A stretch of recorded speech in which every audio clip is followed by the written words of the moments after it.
Bismillah. Assalamualaikum warahmatullahi wabarakatuh.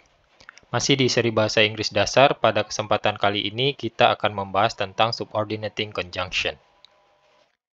Subordinating conjunction ini adalah jenis konjungsi yang digunakan untuk menghubungkan dua klausa dalam kalimat, yaitu klausa utama atau main clause dengan subordinate clause atau klausa subordinat. Nah, klausa subordinat ini tidak dapat berdiri sendiri. Dia harus bergantung pada klausa utama untuk memberikan makna yang lengkap dalam sebuah kalimat. Nah, subordinating conjunction ini membantu membangun hubungan sebab akibat, waktu, tempat, kondisi, atau hubungan lainnya antara dua klausa dalam suatu kalimat. Nah, beberapa subordinating conjunction yang umum digunakan antara lain ada after, artinya setelah, ada although, artinya meskipun, ada because, artinya karena, ada if, artinya jika, ada since, artinya sejak, dan ada while, artinya sementara. Nah, contoh penggunaan subordinating conjunction antara lain, kita lihat yang pertama ada although, artinya meskipun. Although ini digunakan untuk mengindikasikan bahwa klausa subordinatnya menyampaikan informasi yang kontrastif atau bertentangan dengan klausa utamanya.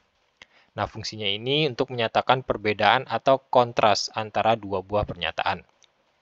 Nah, contohnya di sini, although it was raining, we decided to go for a walk. Meskipun sedang hujan, kami memutuskan untuk jalan-jalan. Jadi di sini ada dua buah pernyataan yang kontras atau bertentangan. Yang kedua ada because, artinya karena. Because ini digunakan untuk mengindikasikan bahwa klausa subordinatnya memberikan alasan atau sebab dari pernyataan dari klausa utamanya. Nah, fungsinya adalah untuk menyatakan hubungan sebab akibat. Contohnya, he wears sunglasses because the sun is bright. Dia memakai kacamata hitam karena mataharinya sedang cerah. Nah, di sini terlihat bahwa ada hubungan sebab akibat. Jadi, penyebabnya adalah karena mataharinya cerah, maka akibatnya dia menggunakan kacamata hitam. Kemudian contoh selanjutnya ada after, artinya setelah.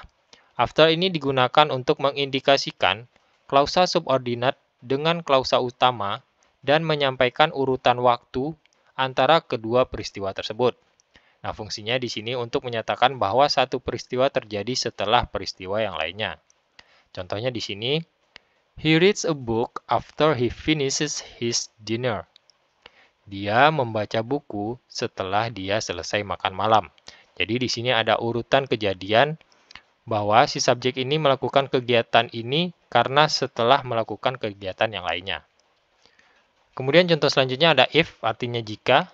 If ini digunakan untuk memperkenalkan klausa subordinat yang menyatakan kondisi atau situasi yang harus terpenuhi agar peristiwa dalam klausa utama itu dapat terjadi.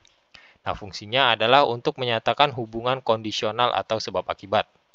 Contohnya, if it rains, I will use an umbrella. Jika hujan, saya akan menggunakan payung. Jadi, kondisi yang kedua ini akan terpenuhi jika kondisi yang pertama ini terjadi. Selanjutnya ada while, artinya sementara atau selagi.